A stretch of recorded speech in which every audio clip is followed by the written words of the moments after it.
26 জুলাই ময়মনসিংহ জেলার নান্দাইল উপজেলার চণ্ডীভাষা ইউনিয়ন বিএনপির কর্মী সম্মেলনে উপস্থিত ছিলেন ময়মনসিংহ উত্তর জেলা বিএনপির যুগ্ম আহ্বায়ক মোতাহার হোসেন তালুকদার ও সদস্য তথা উপজেলা বিএনপির আহ্বায়ক তথ্য ও সম্প্রচার প্রতিমন্ত্রী এসের খান চৌধুরী এমপি। সম্প্রতি নান্দাইল উপজেলা বিএনপির কর্মী সম্মেলন অন্যান্য কতক ইউনিয়ন পর্যায়ে সম্পন্ন হলেও ত্রয়োদশ জাতীয় সংসদ নির্বাচন ঘনিয়ে আসায় কর্মী সম্মেলন কার্যক্রম স্থগিত হয়। নতুন সরকার গঠন দায়িত্ব গ্রহণের মধ্য দিয়ে কিছু সময় অতিবাহিত হলে অদ্য পুনরায় কর্মী সম্মেলন কার্যক্রম শুরু হয়।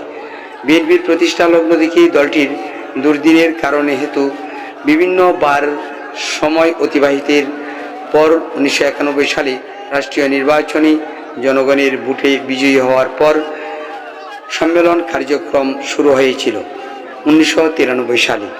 তখন সাবেক এমপি জননেতা এসের খান চৌধুরীর পিতা মরহুম আনোয়ার হোসেন খান শাহজাহান চৌধুরীর আহ্বানে নান্দাইল উপজেলা বিএনপির সম্মেলন পরে অনুষ্ঠিত হয়।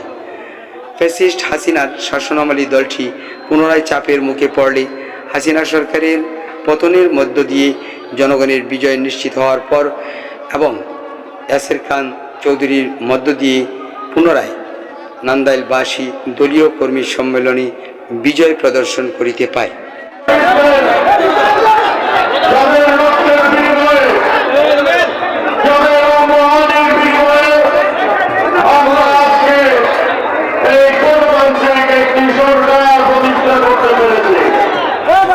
বহুদিন পর নিজেদের দলে কর্মী সম্মেলন পেয়ে উপস্থিত জনতা উদ্বেলিত চিত্তে লাফিয়ে ওঠে, এমনকি তাদের মাঝে আনন্দের তরঙ্গ বইতে দেখা যায়।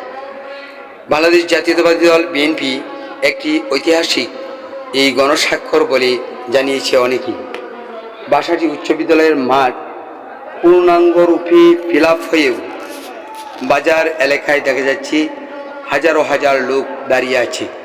অর্থাৎ এত হিউজ পরিমাণ মানুষ এখানে জমায়েত হয়েছে যে অনেকেই ধারণা করেছেন উপজেলা পর্যায়ের কোনো সম্মেলনেও হয়তো এরকম মানুষ আসে না।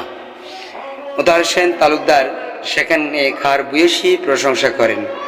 এমনকি তিনি বলেন যে নির্বাচনের পূর্বে যারা এসের খান চৌধুরীকে এমপি রূপে দেখতে চায়নি, এমনকি যারা নাকি তার বিরোধিতা করেছিল, আজ তারা দেখতে পেয়েছে এই এসের খান চৌধুরীর সফলতা।